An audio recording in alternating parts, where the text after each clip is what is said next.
Namaskar. Hello and welcome to PGurus channel. I'm your host Sree Iyer. Joining me today is Sumit and we're going to be talking about the threats issued by Khamenei as well as one of the issues that Pakistan is facing, running out of fuel, no money, has been asking people what is going to happen next there. And now let's welcome Sumit Sumitji, Namaskar, Ram Ram, Radhe Radhe. How are you, sir? Jai Siya Ram, Radhe Radhe, all Kushal and Mangal by the Kripa of Lord Mahakal and your Ashirwad. I take this opportunity to wish all our viewers, which is coming Govardhan Puja, 𝗣𝗚𝗬𝗏 and all the festivities which are still going on in India, and happy celebrations on that. Thank you very much for having me on the show, sir. Thank you so much, Sumitji. Today, I'm going to touch a little bit upon what kind of bravado does Khamenei have. His air defense systems have been completely flattened. Now he is, just to make sure that his own ballistic missiles won't fall on his head, he has moved all of them to the border. But Sirji, but then it's all in one place. They're all sitting in one place. You can't fire all the ballistic missiles all at once. I mean, are you not a sitting duck? I leave the floor to you. Maybe you can explain. Sir, in the name of Bhagwan Sree Ganesha, let's do the Sree Ganesha's today's vlog. There are a lot of important aspects which have happened in last, I would say, 48 hours since the time we met last time. And I think, one thing which is very important is that whatever you see on the title, friends, that is not going to be all. We are going to cover a lot of things, but our problem is 100 characters. We can't put everything on the title. So don't imagine what we are going to cover. We are at least going to cover 10 to 15 pieces of the puzzle, join them together, make a complete picture, do the usual predictions, and then move on. That is what we are going to do. And tomorrow morning, we'll be meeting from China. But in the meanwhile, if things change, we'll be coming back to Iran, because that is what we'll cover in the due course of time. So it's now and tomorrow morning, 10 o'clock, depending on how the things shape up. Now, let's start. Look, when we met last time, we were talking about that there's a question of retaliation. Right, there's a talk, should Israel retaliate now, should they retaliate then? And in the meanwhile, I also told you there's a talk that Iran may itself retaliate, forget the Israel's retaliation. Now, whatever I have been talking about yesterday, that is Thursday, it started building up a bit. Now today, that is Saturday, a few hours back, once we are live right now, three important things have happened. First thing, Khamenei has issued a formal warning to Israel and the United States of America that you will be targeted in the Middle East and wherever you are. The Zionist regime and all the people who help them without taking the name of United States, they are the target. And if you are again helping them minus United States, you are again a target. So welcome to the party. So you have Israel target, you have America target, and all the people while helping Israel is a legitimate target for Khamenei. Now, there are two people here. One is a person called Salami. Salami is now heading the IRGC. After this Khamenei statement, Salami says that we will have an unimaginable response to Israel for what they did to us on 26th October. That is a couple of days back, which Israel retaliated to their aggression. I will have an unimaginable response. What do they mean? We don't know. Now, there was a talk that, Americans had clearly told yesterday, Khamenei, do not retaliate before the America goes to polling. That is on Tuesday, coming Tuesday. You are not supposed to do anything crazy by that, because that will be seen as an interference in the American election. That was till yesterday. Till yesterday, I have been talking, will he not know? I was not sure. But today he says, I will. Now, $1 million question is, will he do it now? Will he do it before the elections? My thought process is, this man is dangerously insane. He can even do it before the American elections to make a mark. So that is a very, very tricky point, what has shaped up. Now, the Salami is his mouthpiece who has said, okay, we are going to retaliate in an unproportional proportion. Now, there is one more person who heads the Quds, and his name is Qiani. Qiani says that the Quds are with Hezbollah, the Quds are with Iran, the Quds will fight shoulder to shoulder till the time the Zionists and their supporters are not decimated from Middle East. Again, so you have Quds which are getting activated there, which have kind of pledged formal support after Khamenei's statement. So you have Salami, who heads the IRGC, Revolutionary Guard, the Islamic Revolutionary Guard, the chief of Quds Force, is also pledging full support to Khamenei. So there are two forces. Now, up till yesterday, the thought process was, Sree sir, that how are they going to retaliate? There was a lot of talk that they will retaliate not from Iran, but they are possibly going to retaliate now, this time using the land of Iraq. So if they retaliate from Iraq, that is where the Quds are concentrated. Now the retaliation will come on Iraq, but the challenge with the retaliation on Iraq is that Iraq is under the protection of Iraq's airspace is protected by the Americans. So will Israel be able to retaliate that? Will Americans allow that? Will that be an infringement to what they've agreed with Iraq? That is the Americans. So how the whole thing is going to shape up? So that was a puzzle. Now today, what we are learning is that of a direct Iranian retaliation or aggression, I would say. I would not say it a retaliation, it's aggression. So it is now, in my opinion, that the attack from Iraq is not feasible. So Iran is going to retaliate on its own. That is why IRGC's General Salami had to issue the statement, otherwise there was nothing. So up till yesterday and between today, the things have changed. Yesterday, let me repeat, Iran may or may not retaliate. Americans told you do not retaliate before the US elections because this will be seen as interference in the US elections. And who will retaliate? It will be possibly Quds from the land of Iraq. Indirect retaliation through its proxies. What changed between in 24 hours? Now, geopolitics, incidentally, is changing faster than the politics. If you look at the politics of any country, including India, you will not see so many changes as we are seeing in the geopolitics now. Now, Khamenei says we'll retaliate directly. IRGC chief says unproportional retaliation. Khamenei says I'll retaliate to, or my aggression will be towards Israel, will be to Americans and all the people who supported. Then the Kurds have come in and they've said, okay, we are with you. Whatever you do, we are going to back you. So this is the most important piece of news. Now I'll take you to another person who is believed to be the advisor to Khamenei. He again gave an interview to a local news channel today, and he believes that we have the critical materials which are ready to make a nuclear bomb. Iran is looking at the possibility of making a nuclear bomb. It's his right-hand man, political advisor, and considered to be very, very close to Khamenei. He says, I have the materials to make a nuclear bomb. We have the designs. We can consider making a nuclear bomb, and we can also consider increasing the range of our ballistic missiles. Now, as if they can be put in an oven and it can happen in a, put it at 250 degrees, 7 minutes, and the range increases. It is not going to happen, but take him seriously. That means it might have already happened.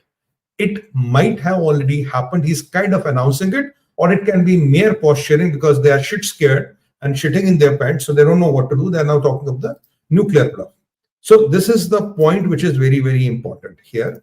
Now, if you add all the three, Khamenei, then IRGC's commander, then Quds Forces commander, and this advisor. Advisor is taking the step one ahead. I have a nuclear bomb. I can make a nuclear bomb. I can increase the range of my ballistic missiles. And why I have not made a nuclear bomb? That is as per the advisor of Khamenei, because there was a fatwa. Fatwa is that religious sermon by the great Khamenei that forbidded us from making the nuclear bomb. It was renewed. So even for today, I came to know Sree said fatwas have a time. So it was renewed in 2019, and after 2099, it is the only reason we are not making a nuclear bomb. Now I want to call up here, Mr. 𝗣𝗽𝗲𝗍 Obama. You told us the whole world, you befooled the whole world, Iran, you have a treaty with Iran. Iran will not make the bomb, but Iran is telling you I'm not making the bomb because Khamenei has issued a fatwa not to make the bomb. And if Khamenei withdraws the fatwa, we'll make the bomb tomorrow.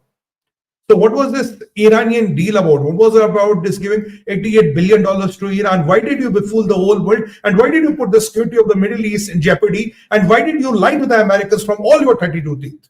That is the question which is. And will Democrats answer now on the behalf of Obama? Will Kamala Harris question and make a statement on this?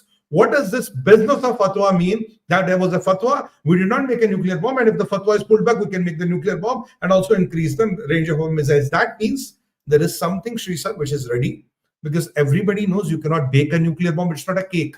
In 3 hours in oven, okay, have a nice birthday cake. It doesn't work like that. How can you increase the range of your ballistic missiles? It doesn't work like that.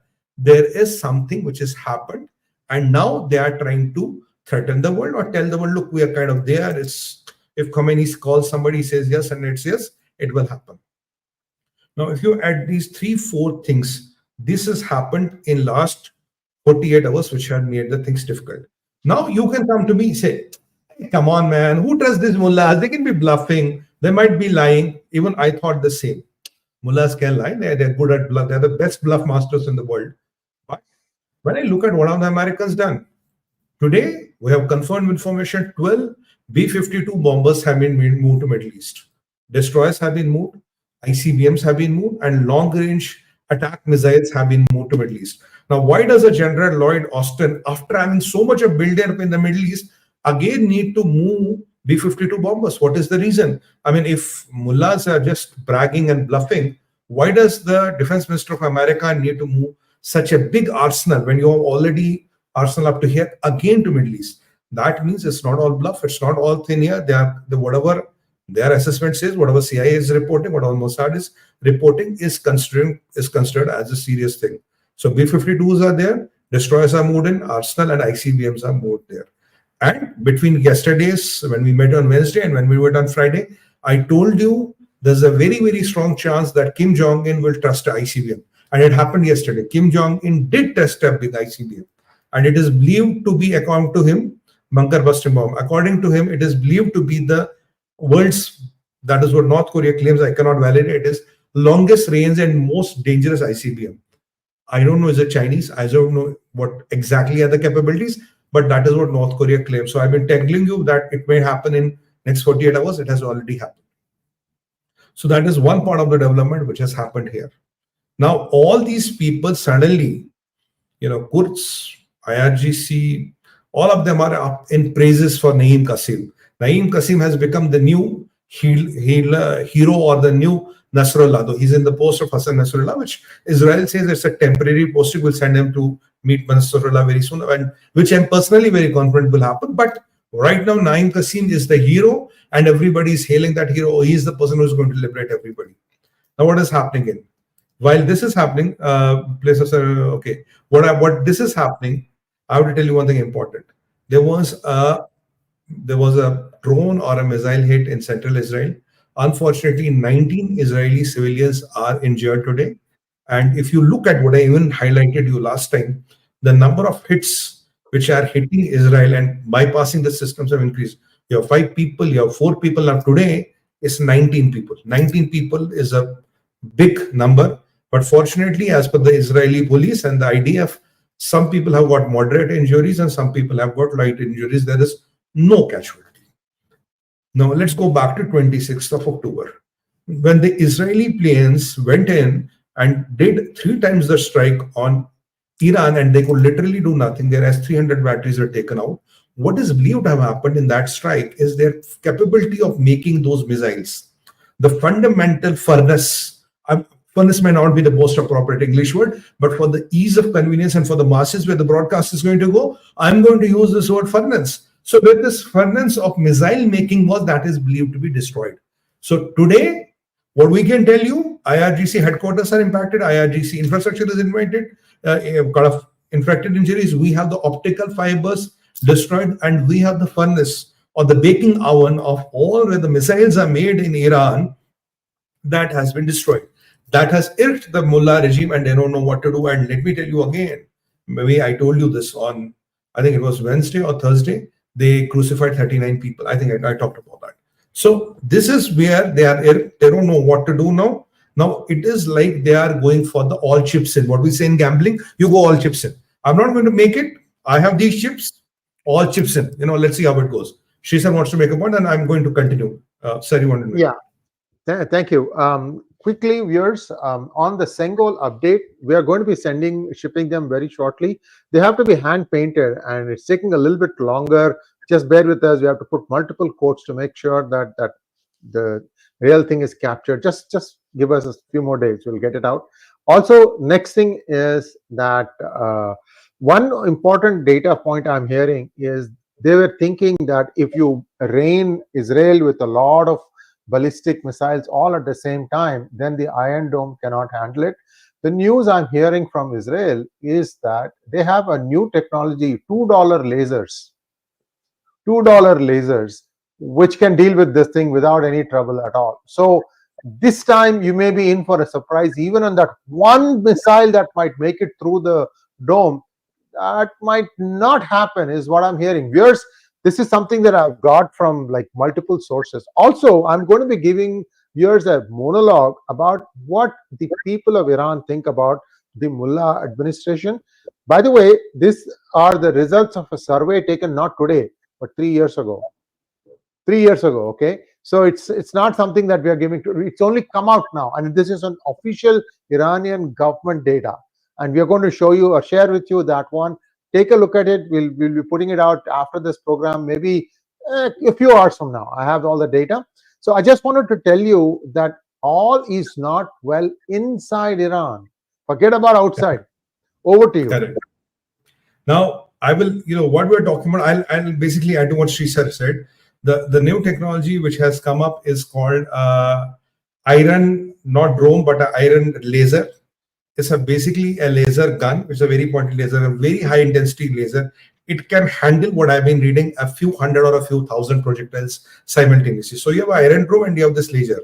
So if both of them work, the saturation strike, what we mean by the saturation strike is if iron drone can handle, let's say 300 missiles, you put 1000, then basically some will definitely be missed. Now with the iron drone, and you already have 2 quad batteries, and you have the David sling, you have the arrow, and then with this iron beam, put in place, they can handle now X amount of missiles, projectiles, and drones. And let me remind you, as per the reports, right, as a laser defense system, as an iron beam laser defense system.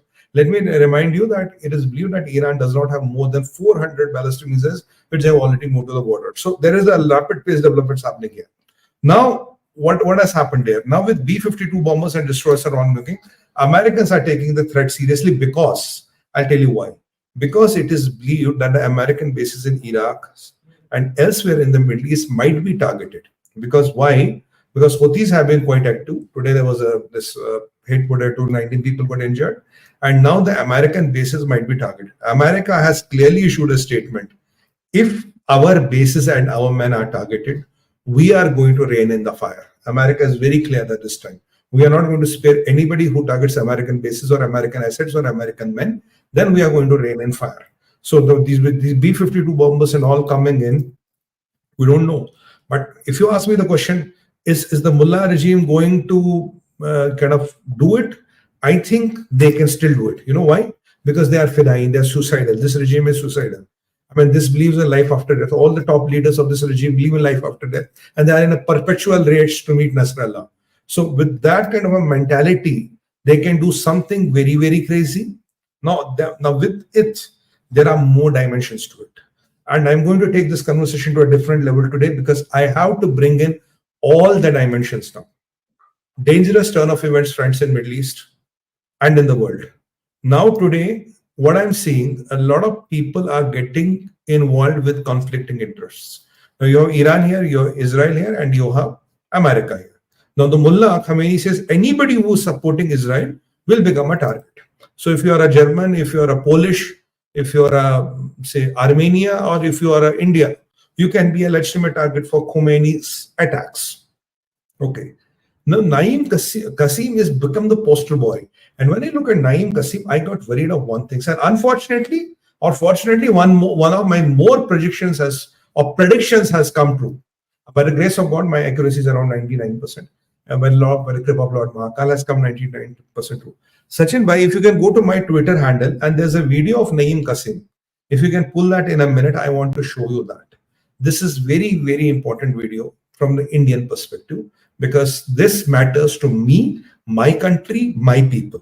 So we want to show you that video. What does Naeem Qasim mean when he kind of wants to, I put it yesterday on the social media, I think yesterday morning or day before yesterday. Now in this video, you will see one thing. Naeem Qasim suddenly, who is Naeem Qasim? Naeem Qasim is the head of Hezbollah. Now who is Hezbollah? Terrorist organization? No. Terrorist organization to hey, it is also the proxy of Iran. Why is Iran in a war with Americans and Israel? Because of Hezbollah. Because why? Because they eliminated Hassan Nasrallah, they eliminated the command and control, the Surah Council, and they are in a war with them. Now, Iran primarily into war with Israel and with American allies because of Hezbollah, Hamas, and all the proxies network of Iran. So whatever this man is saying is as good as what Iran is saying, because he is the reason His network is the reason why Israel is fighting this war. Now, kindly look into this video, please. نعم، نحن مع قضية كشمير ومع حق الكشميريين في أرضهم وبلدهم، لأنهم بذلك يستعيدون حقوقهم المشروعة التي قررتها الأديان والدساتير الدولية وكل الأعراف. Now, what he is saying here, and to cut the long story short, he is saying, as Hezbollah's nominated poster boy of jihad, supported 100% by his Irani regime, he is saying that Hezbollah is with the people of Kashmir and they are with their resistance and they support their cause. This is a direct interference in the internal affairs of India by Hezbollah, proxy of Iran, and that hence by Khamenei. Hezbollah is equal to Iran is equal to Khamenei. He will support the people of Kashmir on their legitimate right of freedom and all the crap, the usual crap. This is exactly, I've been warning that if Israel, unfortunately, I pray to God that day never comes, it goes down, next target of these people will be even Kashmir. So it happened, I think yesterday or day before yesterday, I think yesterday it happened, they already brought in Kashmir as one of their legitimate causes of concern. Now, the question I want to ask here is, look, you cannot say he's a terrorist because he's backed by Iranian government and Iran is fighting a war because of this man. Now, if he's a terrorist, why doesn't India declare his organization as a terrorist organization? Even have we declared Hamas as a terrorist organization? No. Have we declared Hezbollah? No. And even if you look at PLO has always voted against us on the issue of Kashmir in United Nations. So we have not declared them terrorist organizations. So if they have not declared them terrorist organizations, are we going to declare them a terrorist organization? Are we going to declare this man as an international terrorist? Well, let me tell you another aspect. We had some problems with Canada and we kind of even reprimanded Canada today and told them, do not drag in the name of our Honorable Grah Mantri Amit Shah ji into this. It will have dire consequences. And we had their commission, their consulate reduced and all that. We have covered that. So I'm not going to waste your time in talking about that. Now the question is, now when we have Iran's proxy and the poster boy of Khamenei, the right-hand man picked of Khamenei talking about Kashmir, Israel has banned 𝗤𝙑𝙬 Jaish-e-Mohammed and all these organizations. I want to ask, are we going to ban Hezbollah, Hamas, and even the PLO? Question is that, are we going to declare this person as a legitimate terrorist or international terrorist? Question number 2. Third thing, Canadians crossed the line and we put them in their place, rightfully so. My heart and mind all for that support. Bingo, way to do. Now, are we going to summon the Iranian ambassador tomorrow? And are we going to question him? What is the bloody business of this jihadi talking about Kashmir? And what is the position of Iran on this? Are you asking to shut up? Are we going to exactly do the same what we have done with Canada when they cross the line? Or is Iran an Islamic country? We have different set of rules for them. So if we do not act now, then it believes that, what I always say, that the so-called, Islamic veto in India, the Muslim population veto in India has impacted the foreign policy of India. Because if we have one set of rules for crossing the line with Canadians, we should have the same set of rules for crossing the line with Iranians. So are we going to treat Iran the same way what we treated Canada? Or are we going to just say, okay, because they're Muslims and, we have a differential foreign policy. It's easier to say strategic autonomy, but this differential policy wherein religion becomes very important. Canadians, because the Christian countries, the Western country, come and summon them, and rightfully, and that's the best way to do. I fully support that. Are we going to do the same thing to Iranians, or because they are Middle Eastern and they're Muslim, we'll have a different policy, or we'll just let it go? I mean, let's not talk about it. That is the question. And this is a warning to every liberal, so-called in the world, every Christian country or every democratic country in the world, because don't think these guys are done with Israel. The moment these guys are done with Israel, they are going to come for you. They need a new target. That is how these organizations work. They cannot work and live and breathe without targets. They always need a new target to work on. This is a legitimate question. As a patriotic Indian, as a Sanatani, I am asking, what is going to be our policy with Iran? And when you look at the bilateral, when you look at the invitation to Parkezin and all, that's why I've been questioning that this doesn't make any sense to me. This is what you get 3 days after that grand gesture. 3-4 days, a week after gas gesture, this is how Iran kind of reacts. And Khamenei is today saying, if you are a friend of Israel, you can be a legitimate target. So are we a legitimate target? Are we declared one, or are we still contemplating one? Things do not end here. Let me take you to Russia. I told you Putin has for the 15 days, 2 times he has done the nuclear drill. Yesterday, Mr. Vladimir Putin was in Chechnya. He's been meeting Chechenians, and something very unprecedented happened, which never happened in the Russian history. He went to one of those Chechen shrines or meeting somebody. Mr. Putin, who was a great friend of India, picks up the Quran and kisses it, the Holy Quran, and kisses it. Now, this is big in geopolitics. And I told you last time that Russia said we'll support Iran all the way. And yesterday and today, the news which is coming that the Russians are going to help Iran with missiles, with all the military tech and everything what Iran needs. Because unfortunately, Russian policy is still stuck with the colonial past, wherein they have to do everything which is anti-America. Today, it is seen that Israel, Americans and most of the Europeans and most of the Christian countries are with America, Israel coalition, even some of the Islamic countries as on date, but I don't know where will be tomorrow. And now what Russia has to do, it has to do exactly opposite as what Americans are doing. So if Americans with the Christian and the Jewish allies, so Russians have to go with the Muslim allies. Now, Mr. Putin, with due respects to you, sir, if you think you can win hearts and minds of the Islamic Ummah by doing that, learn from Americans. They burned $20 trillion in Middle East, and today they are being threatened that their bases will be targeted. It doesn't work like that.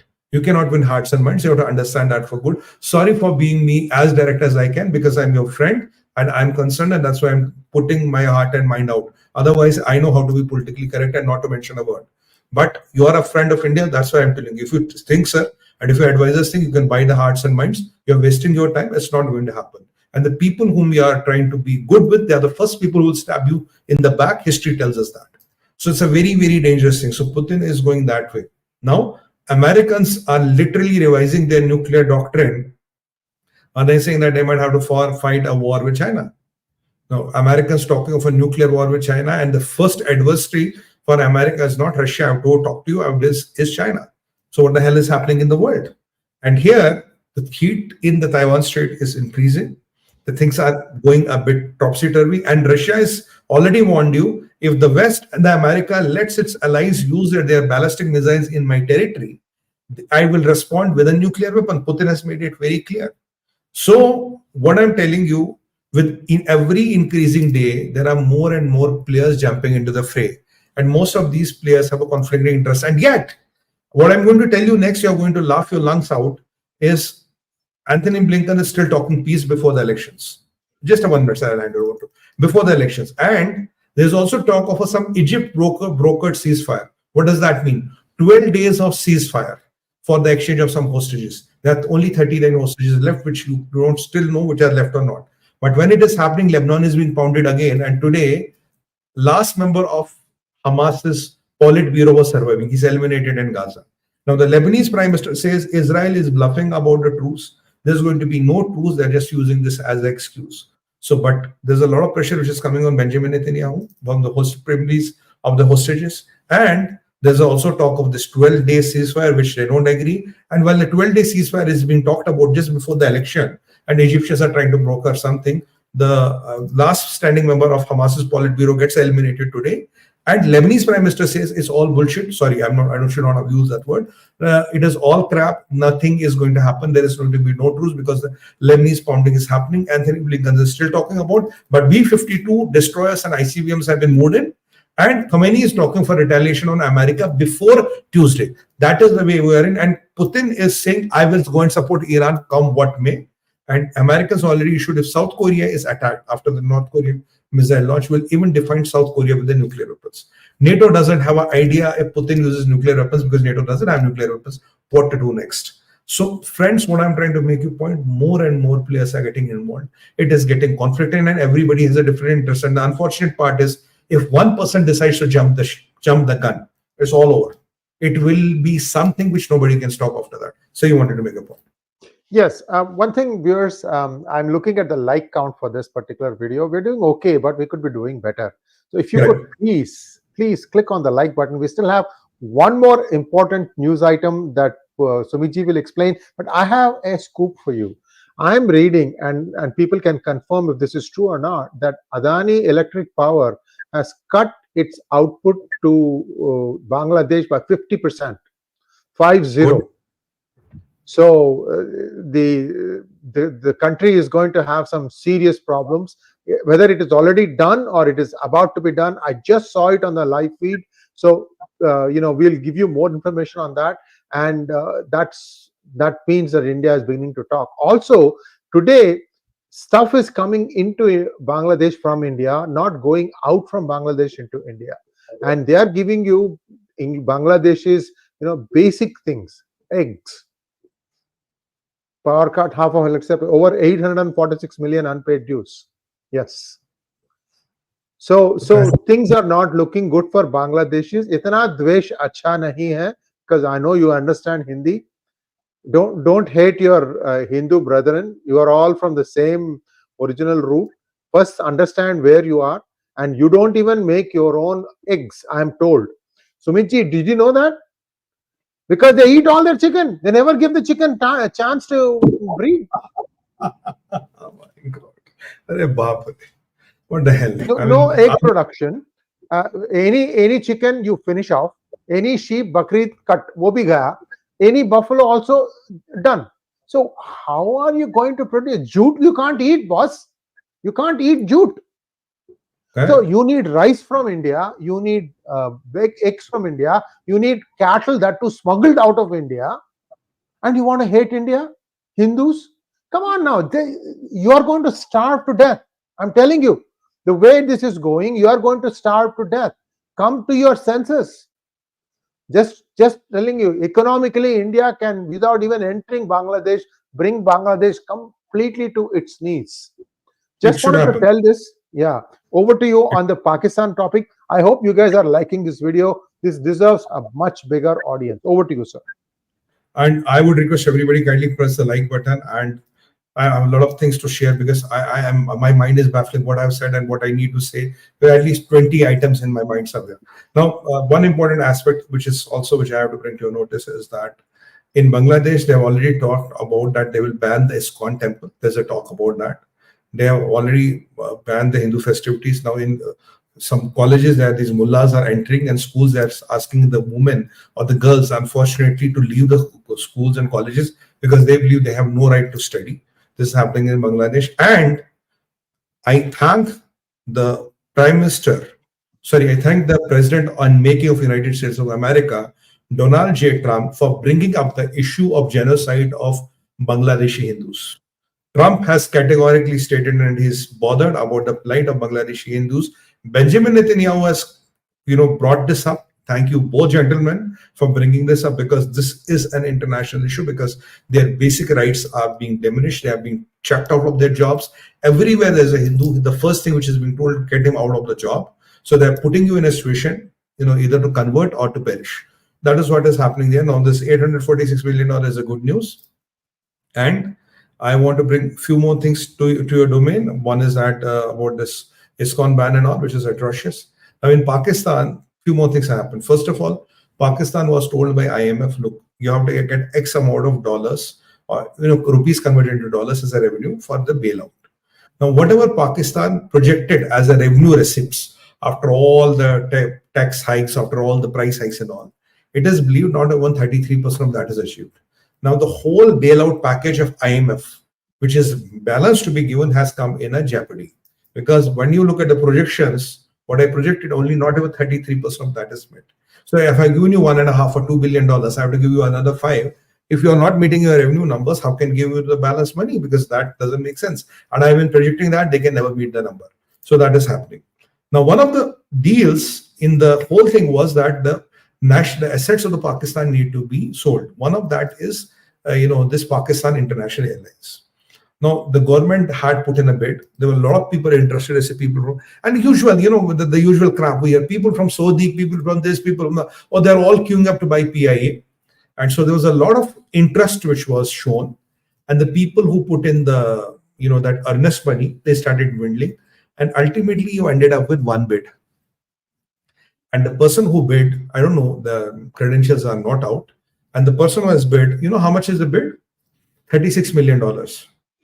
Sree sir, $36 million matra for a Pakistan international airline, because the person thinks that is what the airline is worth of, $36 million. Even if I do even I do rough up the back of the hand calculations in Indian rupees, 200 crore rupees.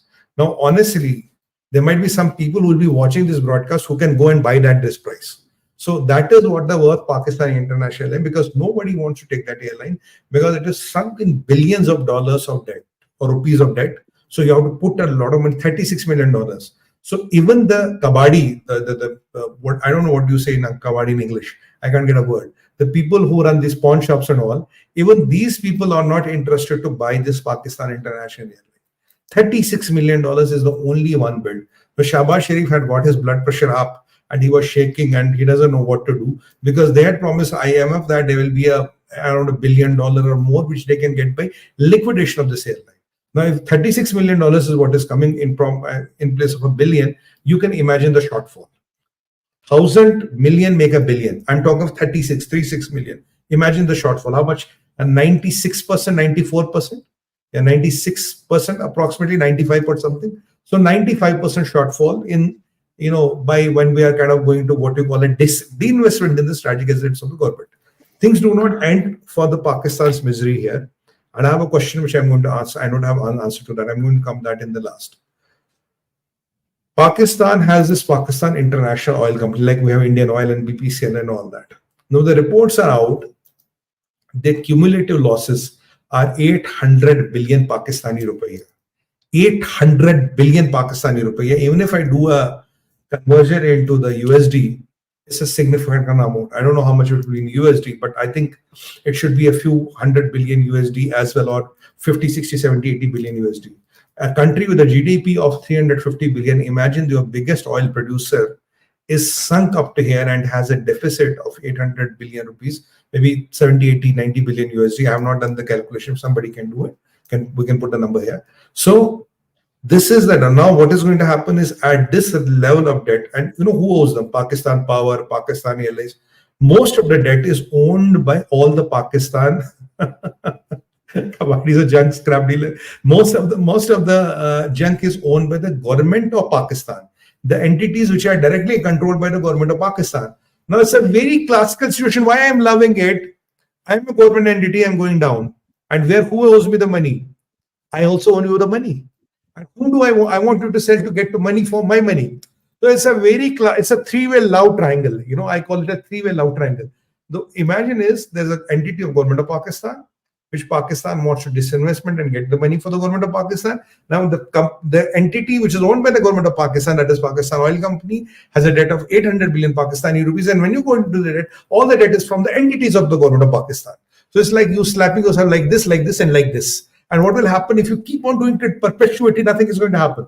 This is the classical thing. So I want to highlight this to the people in IMF, the people in West who still have some hopes for Pakistan. That is why I was telling you, I think this channel or some other channel, that next 3 months you will see visible, quantifiable cracks in Pakistan, where you will know that Pakistan is for 101% going to break.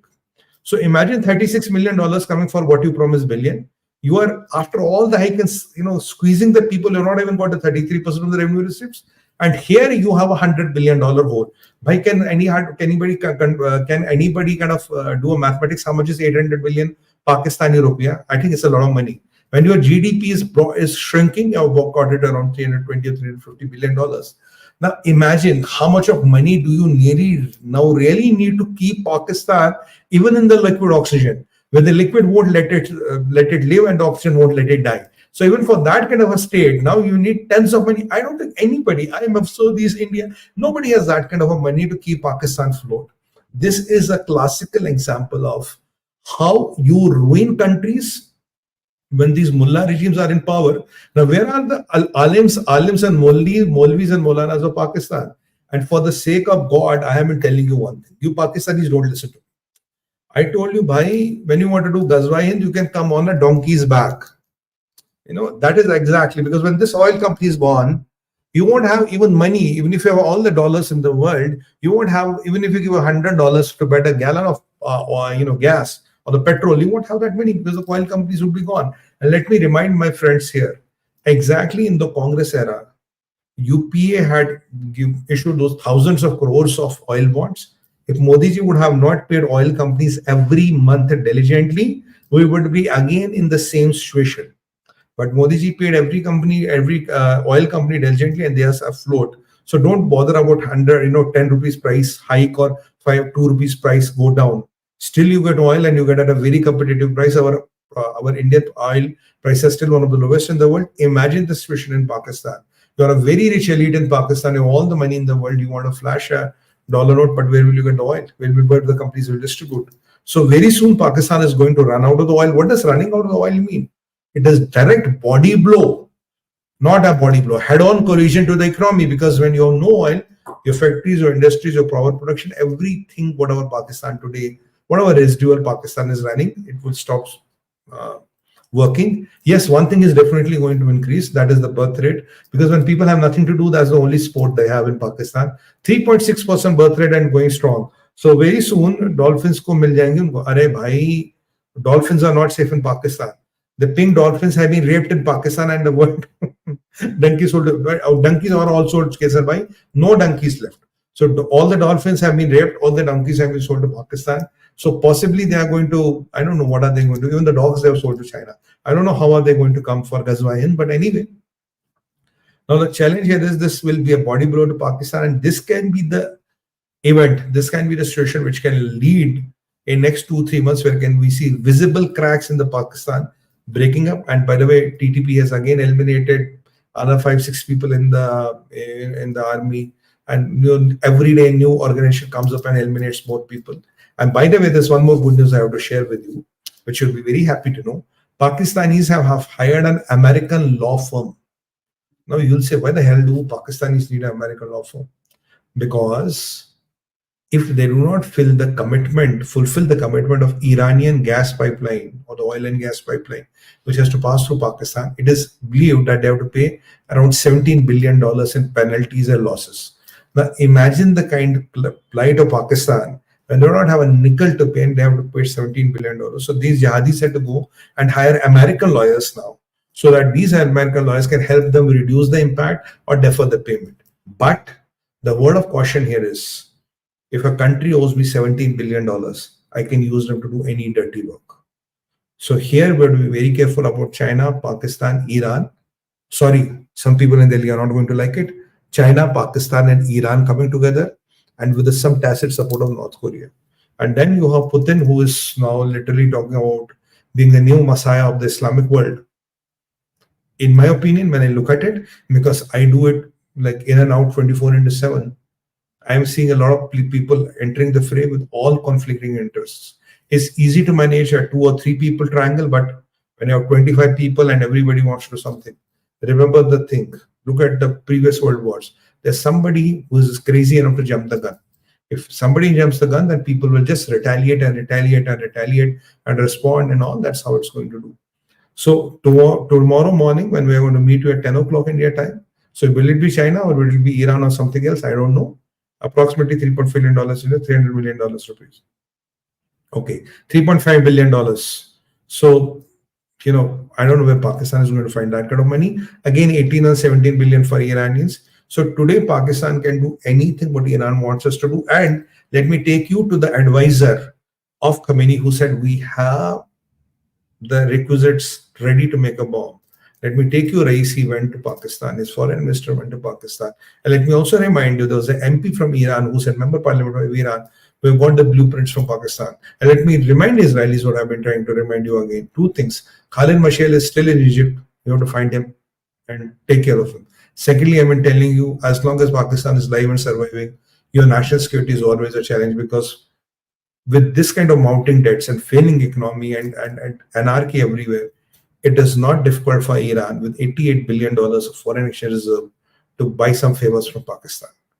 And Pakistan is a country which has nothing to lose. It's not like China. China still has something left to float. Here they are anyway going to perish in 3 months. So these generals and mullahs might try to make a quick buck before the country goes down the docks. So Israelis, Mossad, you have to really know what you are doing. And I think you're the best in the world to know what you're doing. But I'm just reminding you as a friend, as a well-wisher, Pakistan is your problem. You have to know how to handle Pakistan and what were the important people in the fray. And the world is getting a difficult place to live and breathe. And let's hope when Trump comes in, if he comes in, what are going to be challenges, how the world order will look like.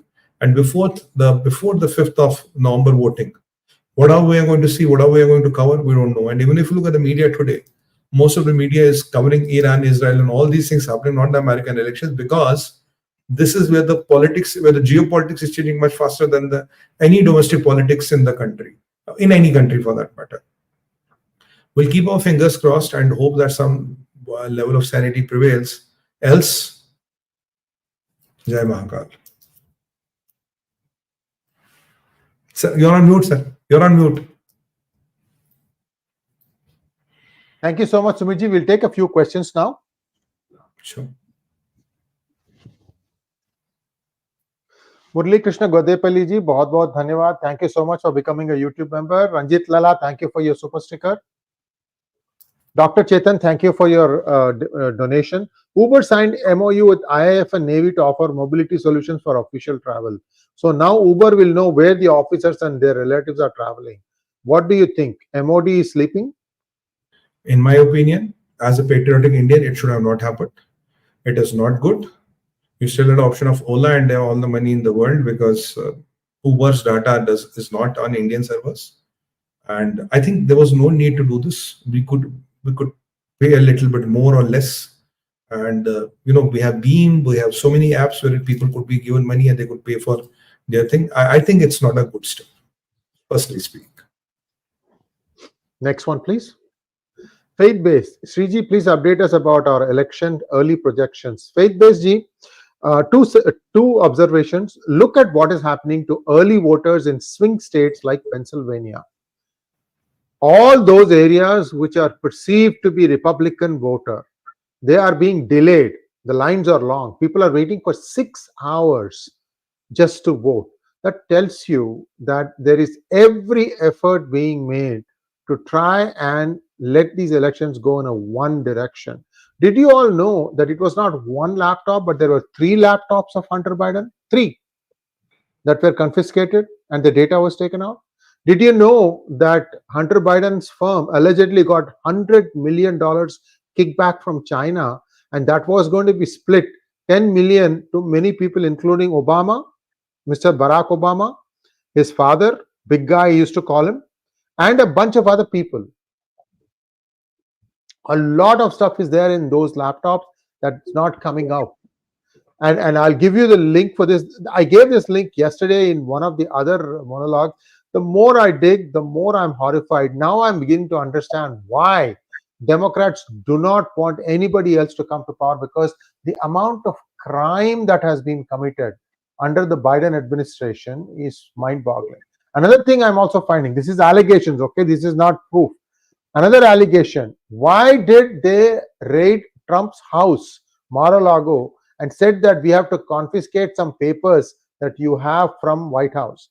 You know the reason for that, Sumitji? No, sir. He had proof of some things that took place in Barack Obama's time. Oh! He had brought those things with him. Okay. These are allegations again. Yeah. So there is see, Barack Obama will be finished. This king making, queen making is done. Soros needs to go to jail, even if it's 95. I don't care. And a lot of things like that have to happen. My blood boils when I start looking at some of the data, Sumitji. It is just beyond my comprehension as to how low the United States is stooping right now. The state of California is one of the worst managed states in the world. Anyway, I leave it to I leave it at that. So there are a lot of things that need to come out, and that can only happen if Trump comes to power with a good cabinet. I'm again underlying and putting it in bold. Good cabinet. We don't know who the members will be. We'll have to wait and see. So Trump is a pretty dabang kind of guy, in the sense that once he makes up his mind, he won't change it. So we have to make sure that his mind is steered in the right direction first, so that he gets good guys around him and good governance is guaranteed. So let's go to next question now. I'm sorry it took a little time, but there's a lot that I need to offload today. I just wanted to add one sentence. I've been always saying, as long as 𝗣𝗚𝗏 𝗍𝗏 Obama is live and kicking, world will not be a safe place. I've been stretching my neck out and saying this for months now. Now, what you are saying is kind of complementing that, because when I see this person, he's literally the king of 𝗤𝘗𝘃. I don't know even he's a Christian or not. He might be fooling the whole world. See, I'll give you a simple thing. Barack Hussein Obama has never worked anywhere. Michelle Obama has never worked anywhere. Yet, when they demitted office, their net worth was $70 million. 70. Are you having a money plant that rains $1 million each day? I would like to know. I'd like to buy one too. I heard there is a discount going on these days. Even get me a small one, sir. If you keep the bigger one, chota maile kafi, small one will do. Certainly. Magnet Ranga wants to know, surely Iran would be foolish to try to escalate the problem, and by such statement, that is exactly what they are trying to do. Rangaji, the answer to this question may be Rangaji, the answer to this question may be in the monologue I'm going to do about what Iran thinks about itself. Just look out for that video. It will come in the next day or so. These guys are crazy. They're crazy, right. Kota Murthy wants to Sumitji, all said and done, why is India not interfering in Bangla directly or indirectly to protect Hindus there? Is BJP Hinduism hollow, test restricted only to slogans? Kotaji, you are really challenging me. Restricted only to slogans? I think I have been always very vocal about this on TV and YouTube and all, that we need to protect the Hindus of Bangladesh. If Donald J. Trump is talking about it, if Benjamin Netanyahu is talking about it, we can't not be talking about it. Murthy said today, I told. I've been holding this for a lot of months in my stomach. I told her today, strategic Muslim population veto in India is even impacting the foreign policy of India now. Look at this Iran, what I told you. Look at Bangladesh. What does this tell you? I mean, though they might have 14% of the population, but the impact they have on the foreign policy is mind-boggling. It's baffling my hearts and mind. They can influence, and you and me can't as Hindus. Next one, please. Narayan Paul, thank you for becoming a US YouTube member. KB Somnath wants to know, can you please explain if you know about the electronic bomb Israel has and the consequences if dropped on Iran? Well, honestly, I don't have a lot of information about that. So would like to pass it for now. Sree Vignesh wants to know, sir, good evening. What are the options Russia have and why is it supplying missiles to Iran and rearming them? It makes Russia pit against Israel as they have an okay relations with Israel. I think I answered that, Sree Vignesh. The idea is that Russians unfortunately still live in that anti-American imperialistic policy that Russia has to be the opposite camp of America. If America is doing this, I have to do this. Still, Mr. Putin, with due respects to him, is a great friend of India and a great, leader.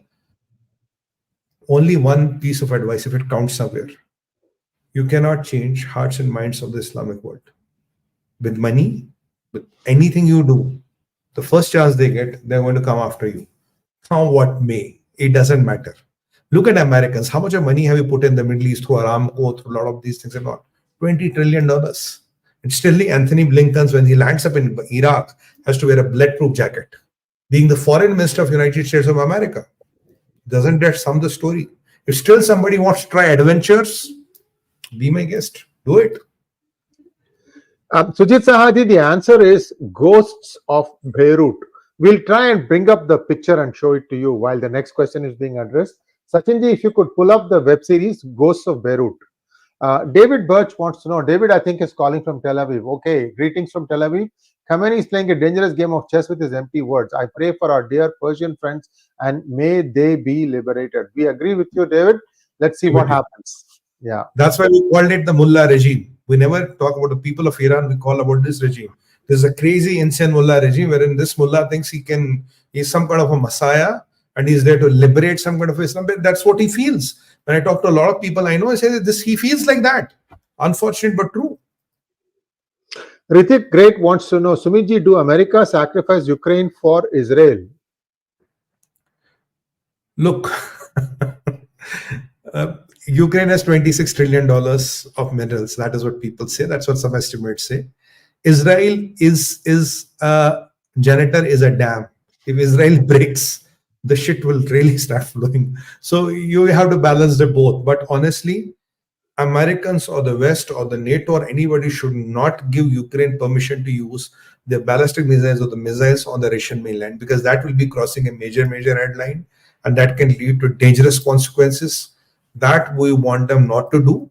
And again, this American-Russian obsession has to end, because the challenges are from the China and challenges are from these Islamic hegemonic powers, which are some of these Islamic hegemonic powers which are ruling the world. So if you want to be really serious, you have to look at modern day challenges, not the challenges which were 50 or 100 years back. The world is changing much fast. When we do a last episode to this episode, so in 24 or 48 hours, I don't know how much to tell you, how much to leave you. Because if this episode was 3 hours, I could be telling you for 3 hours what happened. And join all the dots and join the pieces of puzzle for you. That is how fast the geopolitics is moving. So a lot of people need to revisit their strategies, go back to the drawing board and start thinking. And so I don't know. I mean, you have to kind of stop this war. And I have to say one thing again. What the hell is wrong with Christians? Why are you hell-bent killing each other? Where is the Pope? Where are the Christian leaders? Why are Christians, busy slaughtering each other? What is wrong with you guys? I've been saying this as openly as I can. Here we have one Muslim nation standing with the other. Because they're Muslims, I'm going to have work with them. I'm going to fight for them. I'm going to do jihad for them. I'm, saying because it's a Muslim and what I'm going to do. And now Qasim, what is it? Naeem Qasim says because in Kashmir they're Muslims, so we are though we're Shias, we'll stand with them. And here you are busy slaughtering each other. What the hell is wrong with you? Can we just show the picture of Ghosts of Beirut, please? That is the official trailer. It's on Showtime, and do watch it. It's a very, very good watch. And also Ghosts of Beirut. Yeah, it's a very, very compelling viewing series. I loved it. I think it's 4 episodes or 6 episodes. And viewers, get your marigold brooch. We have only got a few left. 11th November is Armistice Day, and I'd like every one of you who's getting it to wear it that day. If you order it today in US, it will ship out today. Today, USPS does ship on Saturdays. So I urge you all, those of you who have not bought it, $10, you get 5 brooches. You can wear it proudly. You can talk about the role Indians played in World War I and II. They are some of the highest armies in those 2 areas. Thank you so much. And now let's go to the next question. It's available only in US. I did say that, but yeah, you're right. Available only in US. Next one, please. Sree Vignesh wants, next year we are going to make it available in India also. We're just trying to get some processes figured out. Sree Vignesh wants to know, sir, good evening. What are the options Russia have, and why is it supplying missiles to Iran and rearming them? It makes Russia fit, I guess. I think we already answered this. Yeah. This is that. Next one. Vijay Kumar Srivastava wants to know why Khamenei warned US referring November 4th of November 1979. What the devil 85-year were coughing mind? Will he have a plan for November 4th against America? I hope he doesn't have it. I hope, but these people have these suicidal tendencies. I have been very clear on national TV, on YouTube, saying this is a country, this with a regime, and this regime has suicidal tendencies. They are absolutely crazy, and I believe Khamenei doesn't want to die of cancer. He wants to die as a Ghazi or a martyr. I just hope he doesn't do anything crazy. And 5th November is the voting. So fingers crossed, man. Next one, please. Vijay Bhagat wants to know why India does not implement the Chittagong region for Hindu habitat. We had to adopt a policy of Hindu Raj. Vijay ji, look, how is Bangladesh going to pay the dues to Adani? They'll have to sell a piece of their land. It's possible that Indian government will say, okay, we will honor this debt, but you give us the land between Ganga and Brahmaputra, that 𝗤𝙗𝘗 area completely, and also Chittagong region, and then we will give you like 5 years power free or something like that. At least to some extent, India gets what it wants. Don't have to send in the soldiers, don't have to send in the army, and the world understand, yeah, these guys owed money, we took it, and now we are stabilizing the region. After all, nobody wants boatloads of refugees. You see, my submission is that Hindu in Bangladesh cannot walk out of Bangladesh empty-handed. If you want Hindus, a piece of land has to be cut for them and given to them. Yeah, that's what is going to happen. No more of this walking and exchange and nothing doing. Nothing. We want a piece of cake for our Hindu brothers. They will live there. It will be our union territory. We'll protect it. But Hindu is not going to walk empty-handed out of there. It's not going to happen. I'll also tell you one more thing, Vijay-ji. I'll tell you, Sumit-ji, my expectation is Hindus will build an enclave, armed enclave, like a fortress, and Bangladeshis can come in and work, and then they can go out. They cannot live there. This is going to be one of those model cities and states that you will see. It's not going to be so easy. There is no way India is going to tolerate all this nonsense. They have caused too much trouble coming into India. You are seeing pickpockets going about in metros from Rohingyas. Did you notice that video? I noticed that, sir. And yeah, we should not bring it up. There's a lot of underbelly to this problem. But I'm hopeful that we'll tackle it. And I believe one thing. As Israel is the default home for any Jews across the world, Bharat should be the default home for any Hindu persecuted across the world. We should declare it now. We should declare it, be very clear about it. Any Hindu in the world, if you're persecuted, come, this is your motherland. We're here for you. Thank you so much, Sumit-ji. And viewers will be back in about hours' time with 𝗤𝙗𝘃 Iyer as we look at some domestic politics, Maharashtra elections, and other things, especially the latest back and forth with Canada and Amit Shah. So we're going to be covering all that stuff and more. We have some exclusive information. To come back and join us for that. Sumit-ji, Namaskar, Ram Ram, Radhe Radhe. Let's take the blessings of Mahadev-ji. Over to you, sir. And I have to request all our brothers and sisters, wherever you are in the world, look, what we talk and say is pure fact, truth, and there's a lot of work which goes behind it. Some of them might sound as bitter pills, but that is what the reality is. I can't make it sweeter. We can be politically correct and talk nothing and just be here for 1 hour. But it is a service we do to the humanity, so we have to call out a few people. And that's why a lot of people don't like us. They try to stop us in our tracks. If you like, share, and subscribe, and you forward this video on your WhatsApp groups, LinkedIn, wherever you are, this will be your 2 cents to the cause. And if you believe in what we are doing, and if you are with us, kindly don't miss this opportunity to do it, because tomorrow we won't be there, but these videos are always going to be there. On that note, we want to take your leave. Bharat Mata ki jai, Vande Mataram, and Har Har Har Mahadev. Mahadev.